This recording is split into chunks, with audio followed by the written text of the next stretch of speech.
तो बच्चों अब हम एक एक करके किंगडम एनिमेलिया के फाइला को पढ़ेंगे। सबसे पहले जो हम फाइलम पढ़ने वाले हैं वो है फाइलम पॉरीफेरा। फाइलम प्रोटोजोआ भी आपके मॉड्यूल में दिया गया है, बट उसको हम यहाँ इस जगह नहीं पढ़ेंगे। हम फाइलम प्रोटोजोआ को पढ़ेंगे, लेकिन आगे बाद में पढ़ेंगे। Phylum protozoa it is not included in kingdom animalia, है ना। ये किसमें आता है? तो ये आता है प्रोटिस्टा में। हम इसको पढ़ेंगे, लेकिन हम बाद में पढ़ेंगे। अभी हम एनसीईआरटी का सीक्वेंस फॉलो करेंगे और सबसे पहले जो हम फाइलम पढ़ने वाले हैं वो फाइलम आएगा phylum porifera. Phylum porifera. Phylum porifera के जो मेंबर्स होते हैं they are pore bearing animals. नाम इनका जो पॉरीफेरा रखा गया है, इसकी वर्ड मीनिंग है पोर बियरिंग एनिमल्स। इनकी बॉडी जो होती है उसमें बहुत सारे छोटे छोटे पोर्स प्रेजेंट होते हैं। They are commonly called sponges, इसलिए इनको क्या कहा जाता है? स्पॉन्जेस। ये प्रिमिटिव मल्टीसेलुलर है। प्रिमिटिव मल्टीसेलुलर एनिमल्स होते हैं। ये मिलते कहां हैं? अगर हम इनके हैबिट की बात करें, ये कहां रहते हैं? Then they are aquatic. सभी के सभी कहां मिलेंगे? पानी में। They are aquatic. पानी दो तरह का है, एक तो है कैसा? फ्रेश वाटर, दूसरा होता है marine water. They are mostly marine, sea water में मिलते हैं। Few members are found in fresh water like spongilla. कुछ मेंबर्स जो है वो कहां मिलते हैं? कुछ मेंबर्स मिलते हैं फ्रेश वाटर में, जैसे कि स्पॉन्जिला। ये नाम आपको अच्छे से याद रखना चाहिए, है ना। कभी आपसे पूछा जाए कोई फ्रेश वाटर स्पॉन्ज का नाम बता दो, आप आंसर दोगे स्पॉन्जिला। ये एनिमल जो होते हैं दे आर सेसाइल। सेसाइल का मतलब होता है कि ये कैसे हैं? फिक्स्ड। ये फिक्स्ड होते हैं। इसका भी और क्या मतलब हुआ? इसका मतलब ये है कि इनमें लोकोमोशन एब्सेंट होता है। इनमें लोकोमोशन नहीं होता, है ना। आप इसी को और बोल सकते हो क्या? कि ये मोटाइल नहीं होते, मूवमेंट नहीं है, ये एक ही जगह पर किसी सबस्ट्रेटम से चिपके हुए मिलते हैं। तो हम क्या बोलेंगे? They are sessile, locomotion is absent. इनमें मोटिलिटी नहीं है, ये मोटाइल नहीं है। सभी के सभी मेंबर जो होते हैं they are sessile. Next point क्या आया? कि ये कैसे होते हैं? सॉलिटरी होते हैं। सॉलिटरी का मतलब होता है कि ये मेंबर जो होते हैं वो सिंगल, अलग अलग इंडिविजुअल मिलते हैं। अलग, एक इंडिविजुअल इधर है, दूसरा इंडिविजुअल ये है, तीसरा ये है, तो अलग अलग इंडिविजुअल मिलते हैं। कुछ मेंबर्स ऐसे भी होते हैं जो ग्रुप में रहते हैं, मींस वो क्या है? कॉलोनियल, मतलब कि वो ग्रुप में रहते हैं, वो कॉलोनी में रहते हैं। तो ये सेसाइल है, फिक्स है। ये सॉलिटरी हो सकते हैं, सम मेंबर्स आर सॉलिटरी, अलग अलग इंडिविजुअल है। सम मेंबर्स आर कॉलोनियल, मतलब ये ग्रुप में मिलेंगे, बहुत सारे मेंबर एक साथ इधर हैं, फिर बहुत सारे दूसरे इधर हैं, फिर इधर हैं, तो ये अलग अलग जगह मिल सकते हैं ऐसे कॉलोनी में। इनकी जो पूरी बॉडी होती है उसमें बहुत सारे पोर्स हैं। मैंने बताया आपको ये पोर बियरिंग एनिमल्स हैं, बहुत सारे पोर्स हैं। That is numerous माउथलेट्स।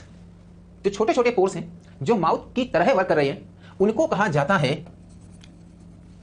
ऑस्टिया।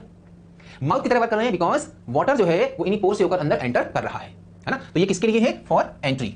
अच्छा, एक बड़ा पोर होता है, एक बड़ा पोर होता है, that large opening is known as osculum. एक बड़ा पोर या ओपनिंग है, उसको क्या बोलेंगे हम? उसको बोलते हैं ऑस्कुलम। तो उससे जो वाटर है वो बाहर की ओर जाता है।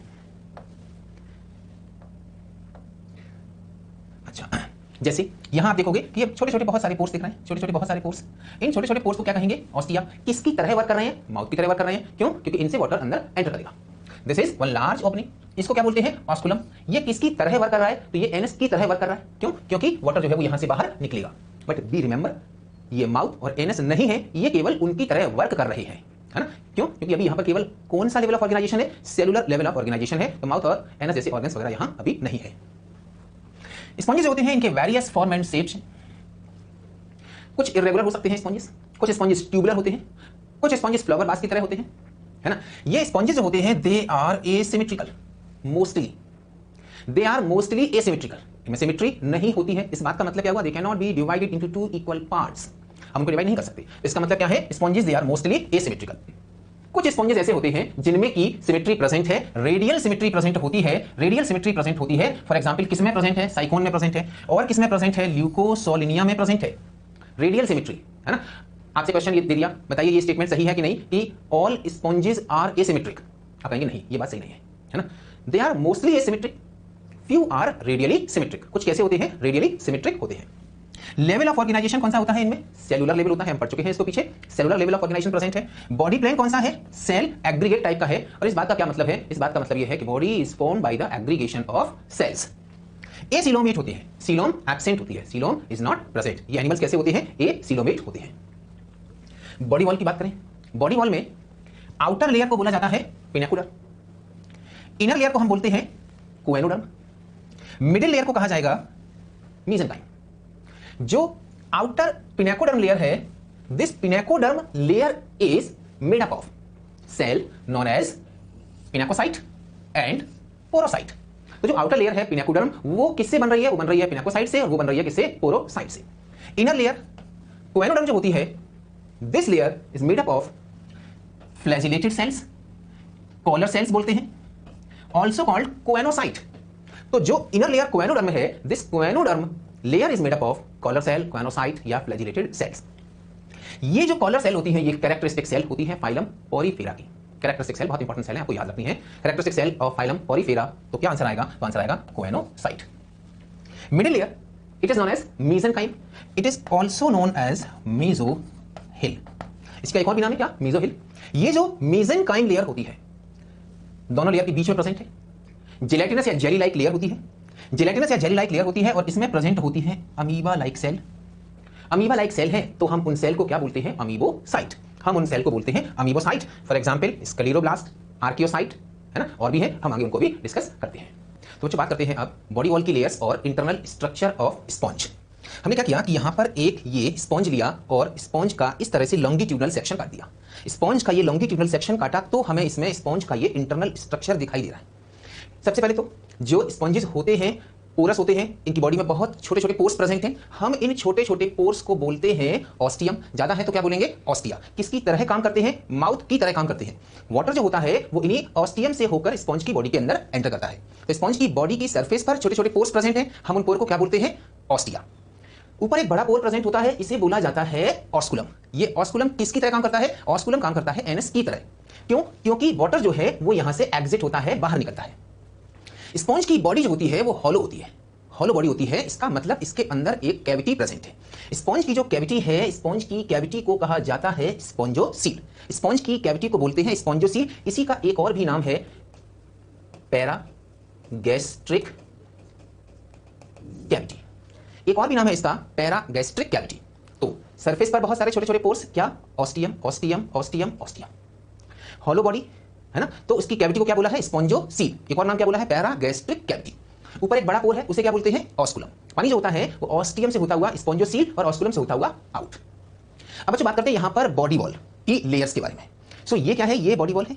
इसमें सबसे बाहर की ओर जिन सेल से लेयर बन रही है, सबसे बाहर की ओर जिन सेल से लेयर बन रही है, हम उन सेल को बोलते हैं क्या? पिनेकोसाइट। फ्लैट सेल्स होती है, ये सेल कहलाएंगी पिनेकोसाइट। इन पिनेकोसाइट के बीच बीच में सेल प्रेजेंट हैं, हम इन सेल को बोलते हैं पोरोसाइट।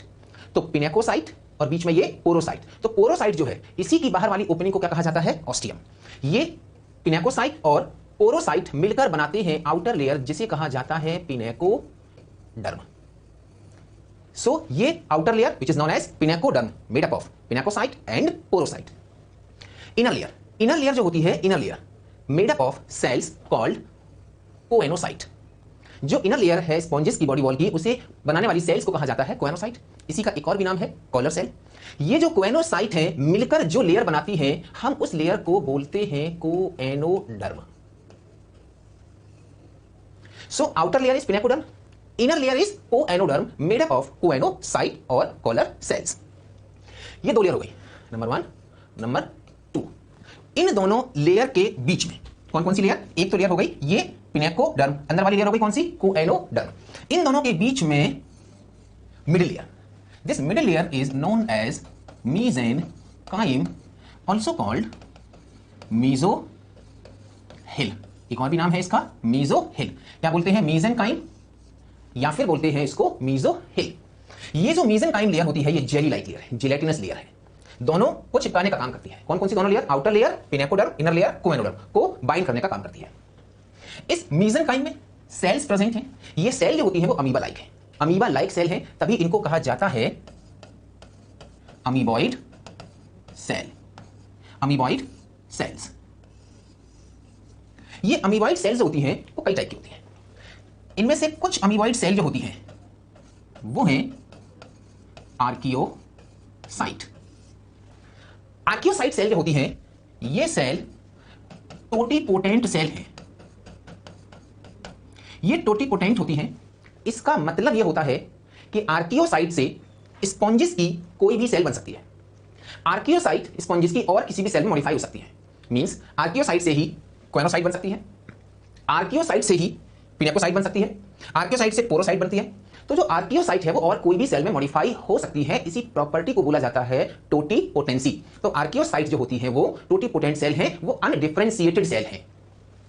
दूसरी सेल ट्रोफोसाइट। ट्रोफोसाइट जो होती हैं इनको नर्स सेल भी कहा जाता है, इनको नर्स सेल भी कहा जाता है। ऐसा इसलिए कहते हैं क्योंकि ट्रोफोसाइट जो है वो फूड को लेकर अमीबाइड मूवमेंट करती है थ्रू आउट द मेसेनकाइम और फूड को डिस्ट्रीब्यूट करती जाती है। तो ट्रोफोसाइट ने क्या किया कि फूड को लिया और अमीबाइड मूवमेंट किया, तो हर जगह जा रही है वो, तो फूड भी डिस्ट्रीब्यूट करती जाती है, इसलिए इनको एक और नाम क्या दिया है, नर्स सेल। एक और सेल है स्पॉन्जियोब्लास्ट। स्पॉन्जियोब्लास्ट सेल जो होती हैं ये बनाती हैं, ये प्रोड्यूस करती हैं स्पॉन्जिन फाइबर्स। ये स्पॉन्जिन फाइबर पतले पतले फाइबर होते हैं, कहां प्रेजेंट होंगे, तो इस तरह से ऐसे यहां ये प्रेजेंट होंगे, कहां, मेसेनकाइम में, स्पॉन्जिन फाइबर। एक और सेल है दैट इज स्क्लेरोब्लास्ट। स्क्लेरोब्लास्ट जो होती है ये बनाती है स्पिक्यूल्स। ये रहे स्पिक्यूल, ये रहे स्पिक्यूल। ये स्पिक्यूल जो होते हैं, ये स्पिक्यूल या तो बने हो सकते हैं कैल्शियम कार्बोनेट के, या ये स्पिक्यूल बने हो सकते हैं सिलिका के। ये स्पिक्यूल और ये स्पॉन्जिन फाइबर्स मिलकर बनाते हैं स्केलेटन ऑफ स्पॉन्जेस। स्पिक्यूल्स और स्पॉन्जिन फाइबर्स बनाते हैं स्केलेटन ऑफ स्पॉन्जेस। तो ये स्पिक्यूल्स प्रेजेंट है, ये स्पिक्यूल प्रेजेंट है, बीच बीच में कहीं स्पॉन्जिन फाइबर प्रेजेंट होंगे, तो ये मिलकर बनाते हैं स्केलेटन ऑफ स्पॉन्जेस, एंडोस्केलेटन होता है। तो बच्चों यहां हमने क्या क्या देखा, यहां एक तो सबसे पहले तो हमने इस डायग्राम में ये देखा कि जो स्पॉन्जेस होते हैं उनका इंटरनल स्ट्रक्चर में हमने ये जाना कि स्पॉन्ज की बॉडी जो होती है वो पोरस होती है, बाहर छोटे छोटे पोर्स प्रेजेंट होते हैं, हम छोटे छोटे पोर्स को क्या बोलते हैं, ऑस्टियम। सरफेस पर ये छोटे पोर्स प्रेजेंट है, उन्हें क्या बोलते हैं, ऑस्टियम। ऊपर एक बड़ा पोर प्रेजेंट होता है, क्या बोलते हैं, ऑस्कुलम। अंदर हॉलो कैविटी को क्या कहा जाता है, spongocoel, also called paragastric cavity. Water जो होता है वो ऑस्टियम से होता हुआ स्पॉन्जोसील में, and then osculum, and then out, है ना। अच्छा, ये तो बात हुई किसकी, इंटरनल स्ट्रक्चर की। बॉडी वॉल की बात करें तो बॉडी वॉल में क्या प्रेजेंट है, बॉडी वॉल में 3 लेयर्स प्रेजेंट होती है। बॉडी वॉल में 3 लेयर्स प्रेजेंट है। आउटर लेयर को क्या कहा जाता है, pinacoderm. This pinacoderm is made up of pinacocyte and porocyte, pinacocyte and porocyte. Inner layer, this inner layer is known as choanoderm which is made up of choanocyte, also called collar cell. इन दोनों के बीच में present होती है middle layer which is known as mesenchyme, also called mesohyl. Mesenchyme में present हैं amoeboid sales. These amoeboid cells may be of different types. One type is archaeocyte. Archaeocyte जो होती है ये टोटीपोटेंट सेल होती है, अनडिफरेंशिएटेड सेल है, ये किसी और सेल में मॉडिफाई हो जाती है। अगली सेल है ट्रोफोसाइट, नर्स सेल भी कहते हैं, क्यों, इसका फंक्शन होता है कि फूड का distribution throughout the body. Next one is spongioblast. Spongioblast जो होती है उसका काम होता है स्पॉन्जिन फाइबर्स बनाना, एंड स्क्लेरोब्लास्ट इसका फंक्शन होता है स्पिक्यूल्स बनाना। स्पिक्यूल और स्पॉन्जिन फाइबर मिलकर बनाते हैं स्केलेटन ऑफ स्पॉन्जेस, है ना, ये मिलकर बनाते हैं स्केलेटन ऑफ स्पॉन्जेस। अब बच्चों आगे बात करते हैं, अभी हमने नाम सुना था किसका, कॉलर सेल या कोएनोसाइट का। कॉलर सेल या कोएनोसाइट, कॉलर सेल या कोएनोसाइट जो होती है कहां मिल रही है, ये मिल रही है स्पॉन्जोसील को, ये लाइन अप कर रही है, ये स्पॉन्जोसील को लाइन अप कर रही है। So collar cell, choanocyte characteristic cell होती है विच लाइन स्पॉन्जोसील को लाइन अप कर रही है, एंड सम कैनाल। एनसीईआरटी की लाइन है ये कि कोएनोसाइट और collar cell line spongocoel and some canals. तो ये स्पॉन्जोसील या कुछ कैनाल्स को लाइन अप करती है। एक कॉलर सेल, ये एक कॉलर सेल को यहां पर एनलार्ज करके दिखा दिया। कॉलर सेल जो होती है इसमें this structure is collar nucleus. ये जो कॉलर है इसी से बाहर निकल रहा है एक फ्लैजिलम। ये जो फ्लैजिलम होता है कॉलर सेल का, ये जो फ्लैजिलम होता है कॉलर सेल का, ये कंटिन्यूअसली बीट करता है, कंटिन्यूअसली बीट करता है। उसकी बीटिंग की वजह से वाटर जो है वो लगातार सर्कुलेट होता जाता है, वाटर जो है वो लगातार सर्कुलेट होता जाता है। So what is the importance of this collar cell? पहला फंक्शन क्या होगा इसका? To make continuous flow of water, है ना। What will happen if we remove flagella of collar cell? अगर हम किसी स्पॉन्ज में कॉलर सेल के फ्लैजिला को ही हटा दें, देन व्हाट विल हैपन? तो क्या होगा कि ये जो सर्कुलेशन ऑफ वाटर है इट विल स्टॉप। तो वाटर का सर्कुलेशन स्टॉप हो जाएगा, and water circulation is very important. Why? Because water के साथ ही तो फूड आएगा, वाटर में ही तो ऑक्सीजन है, और अगर वाटर का सर्कुलेशन रुक गया तो फूड नहीं मिलेगा, ऑक्सीजन नहीं मिलेगी, एंड अल्टीमेटली स्पॉन्ज की डेथ हो जाएगी। तो इसका मतलब ये हुआ कि कॉलर सेल में जो फ्लैजिला है इनका कंटिन्यूअसली बीट करना बहुत इंपॉर्टेंट है।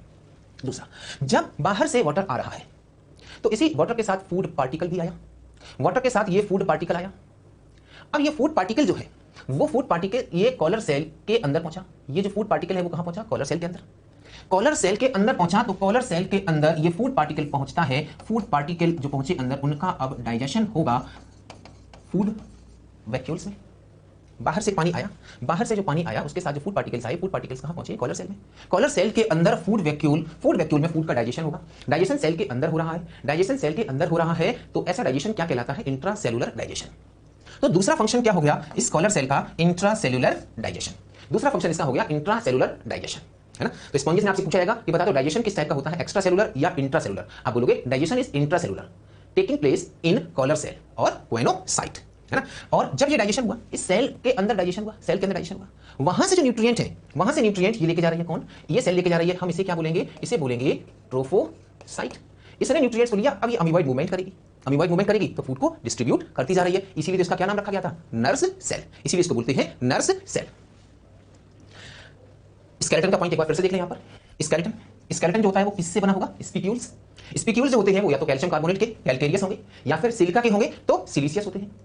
और क्या हो सकता है? स्पॉन्जिन फाइबर, है ना। कौन सी लेयर में प्रेजेंट है? मेसेनकाइम में प्रेजेंट है। तो स्पिक्यूल एंड स्पॉन्जिन फाइबर जो होते हैं वो मिलकर क्या बनाते हैं? Skeleton of sponge. नेक्स्ट जो बात करते हैं रेस्पिरेशन एंड एक्सक्रीशन। यहां पर रेस्पिरेशन और एक्सक्रीशन के लिए कोई स्पेशलाइज्ड स्ट्रक्चर नहीं है। ये जो रेस्पिरेशन और एक्सक्रीशन है ये कैसे होगा? तो ये होगा through body wall by simple diffusion.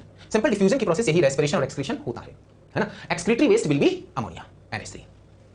Next बहुत important point that is water canal system also called water transport system. कभी कंफ्यूज नहीं होंगे आप, वाटर वैस्कुलर सिस्टम वो अलग है, वो फाइलम इकानोडर्मिटा मिलता है वाटर वैस्कुलर सिस्टम, है ना। तो मिलते जुलते नाम है, आप ध्यान रखेंगे इस बात का कि वाटर ट्रांसपोर्ट सिस्टम अगर पूछा गया है पोरिफेरा, वाटर वैस्कुलर सिस्टम अगर पूछा गया है तो इकानोडर्मिटा।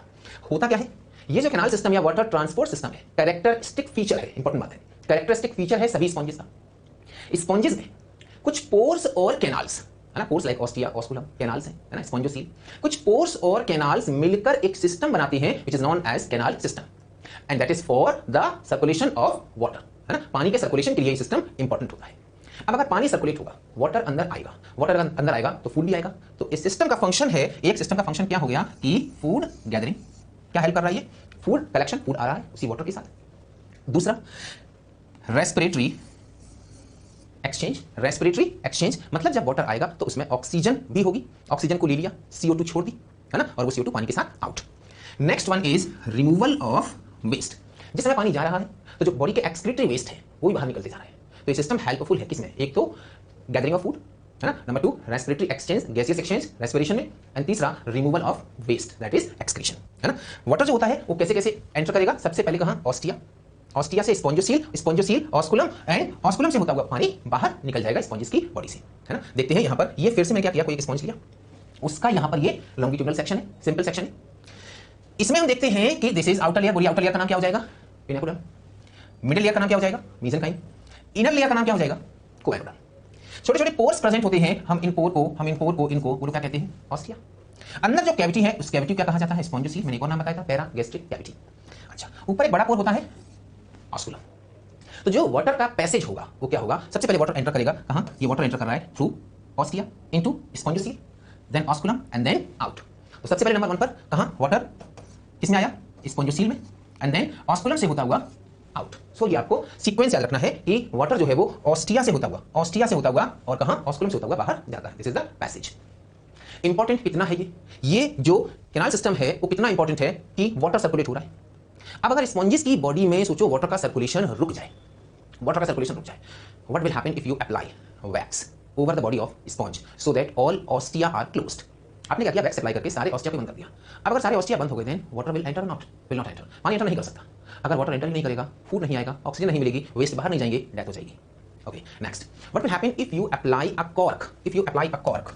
अगर आपने एक कॉर्क लगाकर ऑस्कुलम को ही बंद कर दिया, अगर ऑस्कुलम को बंद कर दिया तो क्या होगा कि वाटर जो यहां से आया है बाहर निकल ही नहीं पा रहा, और जब ये पानी बाहर निकल ही नहीं पा रहा तो नेक्स्ट वाटर आएगा ही नहीं, then again water supply stopped, है ना। फिर due to deficiency of food oxygen, है ना, डेथ हो जाएगी, वेस्ट बाहर नहीं जा पाएंगे। सो ये क्वेश्चन आपको ये बताते हैं कि ऑस्टिया ऑस्कुलम ये बंद होने चाहिए, वाटर सर्कुलेशन इतना इंपॉर्टेंट होता है। अब अच्छे बात करते हैं next reproduction in sponges. Reproduction जो होता है स्पॉन्जेस में दोनों मेथड से होता है, मींस एसेक्सुअल एंड सेक्सुअल। पहले बात करते हैं कौन सा? Asexual reproduction. Asexual reproduction. Asexual reproduction जो होता है फ्रेगमेंटेशन से। फ्रेगमेंटेशन में होता क्या है कि जो स्पंज की बॉडी है, it break down into many fragments and each fragment will give rise to a new sponge. छोटे छोटे टुकड़ों में टूट जाती है और इन फ्रेगमेंट्स, इन टुकड़ों से नया स्पंज बन जाता है। This is known as what? Fragmentation by budding. Asexual reproduction budding से होता है। बडिंग टू टाइप की है, one is external budding and number two is internal budding और जेम्यूल फॉर्मेशन। पहले हम देखेंगे यहां पर एक्सटर्नल बडिंग। एक्सटर्नल बडिंग जो होती है, एक्सटर्नल बडिंग इन स्पॉन्जेस, ये कोई एक स्पॉन्ज है, इसमें किसी भी साइड पर एक एक्सटर्नल बड या आउटग्रोथ अराइज होती है। एक्सटर्नल बड या आउटग्रोथ अराइज होती है। ये जो आउटग्रोथ है, ये आउटग्रोथ या बड इंक्रीज करती है अपने साइज में, ये इंक्रीज करती है। अच्छा, इसके बाद फिर क्या होता है कि ये जो बड है वो हो सकता है कि पेरेंट बॉडी से ही जुड़ी रह जाए वहीं पर, क्योंकि कॉलोनियल भी होते हैं, है ना। अच्छा, ये इसी से रिमेन अटैच, ऐसा भी हो सकता है कि ये हमेशा अटैच ही रहे इससे, या फिर ऐसा हो सकता है कि ये यहां से कटकर अलग हो जाए और एक नया इंडिविजुअल डेवलप होता है। तो बहुत सिंपल है, बहुत सिंपल है। इसमें क्या हुआ, केवल एक आउटग्रोथ या बड अराइज हुई, grow in size and then detached और मे रिमेन, है ना, या तो अलग हो सकती है या फिर इसी से ही अटैच रह सकती है ना। तो this was what? External budding. Now come to the internal budding और जेम्यूल फॉर्मेशन। इसमें क्या होता है बेटा कि देखो, ये रहा कोई एक स्पॉन्ज, इसकी बॉडी के अंदर मींस मेसेनकाइम में, मेसेनकाइम में छोटे छोटे स्ट्रक्चर इंटरनल बड बन जाते हैं। छोटे छोटे स्ट्रक्चर इंटरनल बड बन जाते हैं इस तरह से। ये इंटरनल बड, इनको बोलते हैं इंटरनल बड। एक और नाम है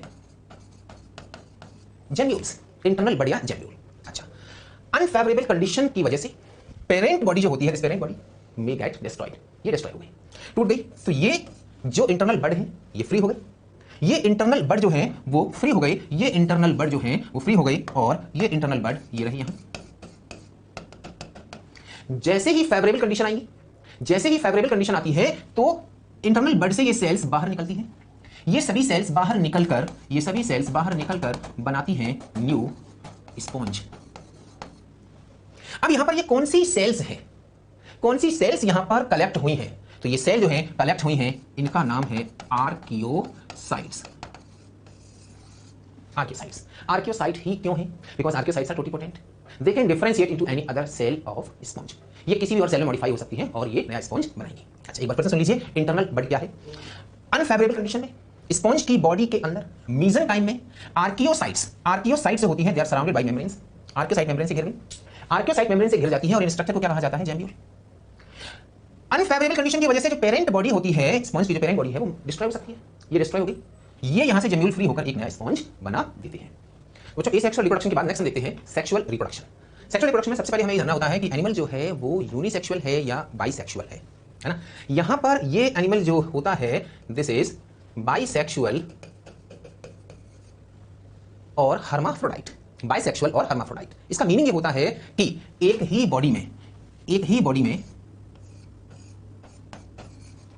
मेल गैमीट और फीमेल गैमीट्स बनते हैं, है ना। अगर ऐसा होता कि एक बॉडी में केवल मेल गैमीट बनते या केवल फीमेल गैमीट बनते तो ऐसी कंडीशन को कहा जाता यूनिसेक्सुअल। बट स्पॉन्जेस कैसे होते हैं? बाइसेक्सुअल या हर्माफ्रोडाइट। इनमें फर्टिलाइजेशन जो होता है, फर्टिलाइजेशन इज इंटरनल। इंटरनल का मतलब यह होता है कि इनसाइड द बॉडी, बॉडी के अंदर।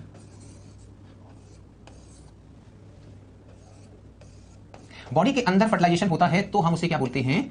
Internal fertilisation. अच्छा, बाहर अगर होता तो बाहर था वाटर में, तो उसे क्या कहा जाता? उसे बोलते हैं हम एक्सटर्नल फर्टिलाइजेशन। स्पॉन्जेस में कैसा होता है? Internal fertilisation. अच्छा, internal fertilisation and cross. Cross का मतलब यह होता है कि एक स्पॉन्ज के ओवम का फर्टिलाइजेशन दूसरे स्पॉन्ज के स्पर्म से होता है ना। एक स्पॉन्ज में this is what? Female gamete, that is ovum. तो इसका फर्टिलाइजेशन इसी स्पॉन्ज के स्पर्म से नहीं होता। अगर ऐसा होता तो हम बोलते सेल्फ फर्टिलाइजेशन। क्यों नहीं होता? ऐसा इसलिए नहीं होता है क्योंकि एक ही टाइम पर मेल और फीमेल गैमीट मैच्योर नहीं होते, है ना। सेम टाइम पर दोनों मैच्योर नहीं होते। यहां क्या होता है कि ये जो फीमेल गैमीट है ये पहले मैच्योर होता है। Female gamete mature first, this condition is known as protogynous condition. Protogynous condition, female gamete develop first. उस टाइम पर मेल गैमीट तो डेवलप हुआ ही नहीं है ना। फीमेल गैमीट डेवलप हो चुका है लेकिन ये डेवलप नहीं है, तो ये तो कभी इनका फर्टिलाइजेशन नहीं कर सकते। लेकिन कोई दूसरे स्पॉन्ज से मेल गैमीट जो है वो आकर इसका फर्टिलाइजेशन कर सकते हैं। ये मेल गैमेट दूसरे स्पॉन्ज से आए हैं, this is known as cross fertilization between two individual, then cross, है ना। एक ही इंडिविजुअल के मेल और फीमेल गैमेट आपस में फर्टिलाइज करते तो क्या बोलते हैं, self. So fertilization is cross and taking place inside the body, that's why it is called internal fertilization, cross and internal. And larval stage present होती है। अगर larval stage present होती है तो ऐसे डेवलपमेंट को क्या कहा जाता है, डायरेक्ट या इनडायरेक्ट? तो ऐसे डेवलपमेंट को कहा जाता है इनडायरेक्ट डेवलपमेंट, है ना। लार्वा प्रेजेंट है तो डेवलपमेंट कैसा हो जाएगा, इनडायरेक्ट। सेक्सुअल रिप्रोडक्शन में ओवा और स्पर्मेटोजोआ या स्पर्म्स, है ना, इनमें क्या हुआ, फर्टिलाइजेशन। बता दो फर्टिलाइजेशन कैसा था, इंटरनल था, और कैसा था, क्रॉस था। फर्टिलाइजेशन के बाद क्या बनता है, जाइगोट, है ना। जाइगोट, जाइगोट से आगे क्या डेवलप होगा, क्या बनेगा, लार्वा। लार्वा डेवलप हुआ। लार्वा के नाम भी है, स्काइफा या साइकॉन का लार्वा होता है एम्फीब्लास्टुला। ल्यूकोसोरेनिया का लार्वा होता है पेरेनकाइमुला। लार्वा जो होगा वो डेवलप होता है इसमें एडल्ट स्पॉन्ज में, है ना। तो लार्वा से होकर डेवलपमेंट हो रहा है, this is known as indirect development. हम आगे बात करते हैं अब एग्जांपल्स ऑफ फाइलम पॉलीफिरा। पहला एग्जांपल ले लिया, Sycon which is also called Scypha, Sycon या Scypha. Next one is Spongilla, important नाम है, फ्रेश वाटर स्पॉन्ज है, fresh water sponge, because sponges generally कैसे होते हैं, मोस्टली मराइन, कुछ होते हैं फ्रेश वाटर, आपको ये नाम याद रखना है, स्पॉन्जिला इज फ्रेश वाटर।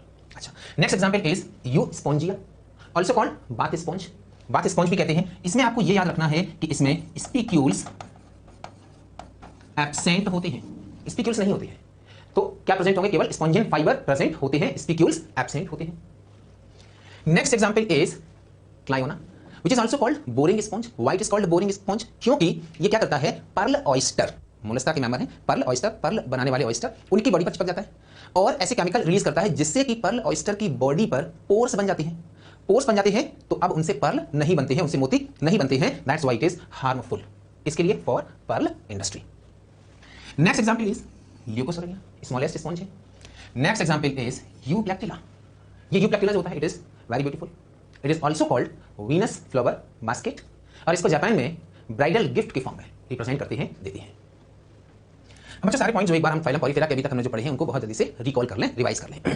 जैसे सबसे पहले तो आप ये देख लो कि इनका हैबिटेट क्या होता है, ये कहाँ रहते हैं, they are mostly marine and few fresh water, है ना।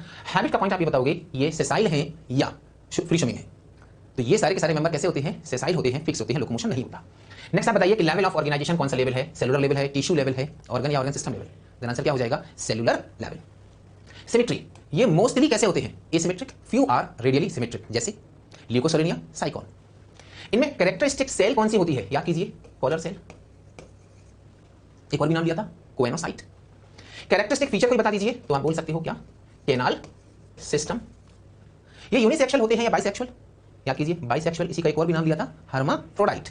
डेवलपमेंट डायरेक्ट है या इनडायरेक्ट, तो डेवलपमेंट जो होता है वो इनडायरेक्ट होता है, लार्वल स्टेज से होकर होता है। एग्जांपल्स बोलिए आप, जैसे स्काइफा का दूसरा नाम क्या है, साइकॉन। बाथ स्पॉन्ज, इसका दूसरा नाम क्या है, यू स्पॉन्जिया, है ना। स्मॉलेस्ट स्पॉन्ज कौन सा है, ल्यूकोसोरेनिया। वीनस फ्लावर बास्केट किसे कहते हैं, यू प्लेक्टिला, है ना। फ्रेश वाटर स्पॉन्ज कौन सा है, स्पॉन्जिला। तो ये एग्जांपल आप जरूर याद रखिए। अब बच्चों बात करते हैं बिगनर बॉक्स के क्वेश्चन है। पहला क्वेश्चन है कि sponges are characterized by amoeboid cell, क्या ये कैरेक्टरिस्टिक फीचर होगा, कोएनोसाइट, पिगमेंटेड सेल या ग्लैंड सेल। यूनिक फीचर बताना है, then answer is what, choanocyte. Which of the sponge part correspond to the mouth of other animal? Sponge का कौन सा part जो है वो दूसरे एनिमल के माउथ की तरह काम करता है, बताइए।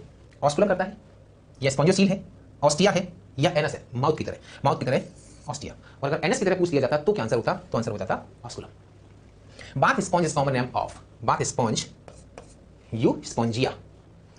Cellular grade of organization is found in, cellular grade किसमें मिलती है, हेलमेंट्स में नहीं, सीलेंट्रेटा में नहीं, वहां टिश्यू है, Porifera, cellular grade organization. Middle layer of the body wall of Porifera, है ना, middle layer, mesenchyme, mesoderm, mesoglea या मेसेंट्री। आप याद करो, आउटर लेयर थी पेनिकुलर, इनर लेयर थी कोएनोडर्म, उनके बीच में क्या थी, उनके बीच में प्रेजेंट थी mesenchyme. Next question, if a food particle is placed near the osculum of a sponge then it will. क्या कह रहे हैं कि अगर स्पॉन्ज की जो बॉडी है उसमें ऑस्कुलम के पास हमने कोई फूड पार्टिकल को छोड़ दिया तो क्या होगा, ये फूड पार्टिकल इसके अंदर चला जाएगा या बी थ्रोन अवे, बाहर दूर चला जाएगा। आप याद कीजिए कि छोटे छोटे पोर्स होते हैं, ऑस्टिया, इनसे तो वाटर एंटर करता है, यहां से तो एंटर करता है और यहां से एग्जिट करता है ना। तो एग्जिट करता है तो उसी वाटर फ्लो के साथ ये फूड पार्टिकल भी कहां चला जाएगा, दूर चला जाएगा। तो आप देखिए बी थ्रोन अवे, दूर फेंक दिया जाएगा। बी इंजेस्टेड, अंदर चला जाएगा नहीं, रोटेट राउंड ऑस्कुलम, घूमता रहेगा, ऐसा भी कुछ नहीं है। Be ingested first then thrown out through ostia, पहले इंजेस्ट हो जाएगा फिर बाहर, ऐसा नहीं होगा, है ना। ऑस्कुलम के पास छोड़ा है तो ये कहां जाएगा, दूर जाएगा। One of the following is correct, all sponges are motile, क्या सभी स्पॉन्जेस मोटाइल होते हैं, उनमें मूवमेंट होता है? नहीं। Few are motile and rest are sessile, कुछ मोटाइल है और कुछ सेसाइल है, ऐसा भी नहीं है। Few are sessile and rest are motile, बिल्कुल भी नहीं। ऑल स्पॉन्जेस आर सेसाइल, इनमें लोकोमोशन नहीं होता, बताया था। सेसाइल मतलब फिक्स्ड, है ना? तो सभी स्पॉन्जेस कैसे होते हैं? Sessile. Spongocoel is also known as, spongocoel को और क्या कहा जाता है? मैंने आपको एक और नाम बताया था स्पॉन्जोसील का, दैट इज पैरागैस्ट्रिक कैविटी। तो स्पॉन्जोसील का एक और नाम है क्या? Paragastric cavity. फर्टिलाइजेशन इन ल्यूकोसोलिनिया, ल्यूकोसोलिनिया पॉरीफेरा का मेंबर है। तो पॉरीफेरा में आपने फर्टिलाइजेशन कैसा पढ़ा हुआ था? Internal and cross. अब आप ढूंढ लीजिए कहां है क्रॉस एंड इंटरनल। पहला ऑप्शन है। सेल्फ एंड एक्सटर्नल, ऐसा नहीं है। सेल्फ एंड इंटरनल, ये भी नहीं है। क्रॉस एंड एक्सटर्नल, तो ये भी नहीं है। क्रॉस एंड इंटरनल फर्टिलाइजेशन यहां देखने को मिलता है। तो ये बात थी सारी किसकी? फाइलम पॉरीफेरा की।